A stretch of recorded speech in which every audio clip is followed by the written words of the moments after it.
من حفظ توحيده في الدنيا حفظه الله تعالى من عذابه يوم القيامة وسلمه وأمنه، وكان له عند الله عهدا أن يدخله الجنة ويجيره من النار. ومن أعظم ما أمر الله بحفظه من الواجبات الصلاة. وما أدراك ما الصلاة؟ قال سبحانه: حافظوا على الصلوات والصلاة الوسطى وقوموا لله قانتين. وقال: والذين هم على صلواتهم يحافظون. فمن حافظ على الصلوات وحفظ أركانها حفظه الله من نقمته وعذابه، وكانت له نجاة يوم القيامة. قال صلى الله عليه وسلم: اكلفوا من العمل ما تطيقون واعلموا أن خير أعمالكم الصلاة.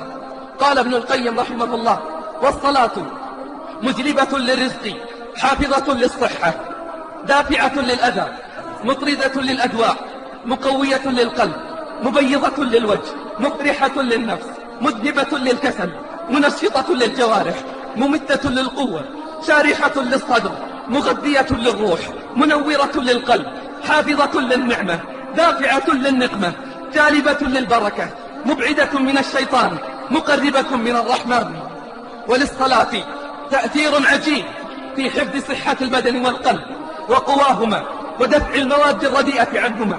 وما ابتلي رجلان بعاهة أو داء أو محنة أو بلية إلا كان حفظ المصلي منهما أقل وعاقبته أسلم. وللصلاة تأثير عجيب في دفع شرور الدنيا، لا سيما إذا أعطيت حقها من التكميل ظاهرا وباطنا، فما استدفعت شرور الدنيا والآخرة ولا استجلبت مصالحها بمثل الصلاة. وسر ذلك أن الصلاة صلة بالله عز وجل، وعلى قدر صلة العبد بربه عز وجل تفتح عليه من الخيرات أبوابها وتقطع عنه من الشرور أسبابها. تأمل في قوله صلى الله عليه وسلم عن الله عز وجل: يا ابن آدم اركع لي من أول النهار 4 ركعات أكفك آخرة. ومن حفظ الله للمصلين أن صلاتهم تنهاهم عن الفحشاء والمنكر. أما من ضيعها فقد توعده الله بالهلاك والشر العظيم. قال سبحانه: فخلف من بعدهم خلف أضاعوا الصلاة واتبعوا الشهوات فسوف يلقون غيا. فكيف هي صلاتنا؟ هل حفظناها؟ هل راقبنا الله فيها؟ هل تدبرنا قوله الذي يراك حين تقوم وتقلبك في الساجدين؟ كم مرة تفوتك صلاة الجماعة؟ كم مرة تفوتك تكبيرة الإحرام؟ كم مرة تنام عن الصلاة المكتوبة؟ والله لن يستقيم الحال إلا إذا استقام العبد والأمة في أداء الصلاة. ومما أمرنا بحفظه السمع والبصر والفؤاد.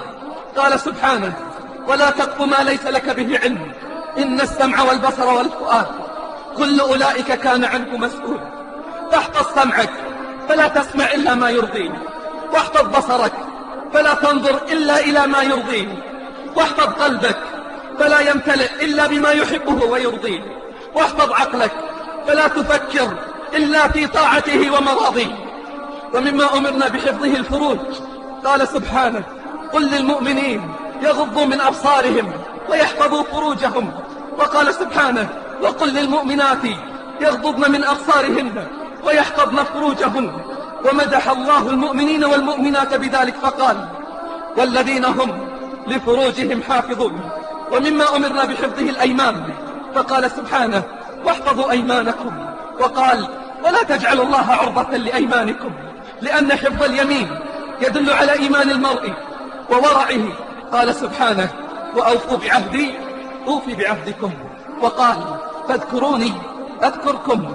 وقال: إن تنصروا الله ينصركم ويثبت أقدامكم. ومن أسمائه سبحانه السميع. قال جل في علاه: ربنا تقبل منا إنك أنت السميع العليم، أي تسمع وتجيب. فقال عن نفسه: إن الله سميع بصير. وقال عن نفسه: إنه سميع قريب. فهو سميع لأقوال عباده وحركات مخلوقاته، يسمع السر وأخفى، سواء منكم من أسر القول ومن جهر به، ومن هو مستخف بالليل وسارب في النهار، له معقبات من بين يديه ومن خلفه يحفظونه من أمر الله.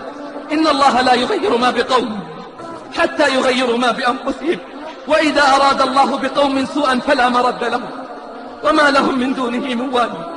هو الذي يريكم البرق خوفا وطمعا، وينشئ السحاب الثقال، ويسبح الرعد بحمده والملائكة من خيفته، ويرسل الصواعق فيصيب بها من يشاء، وهم يجادلون في الله وهو شديد المحال. فهو سميع ذو سمع بلا تكييف ولا تشبيه ولا تمثيل،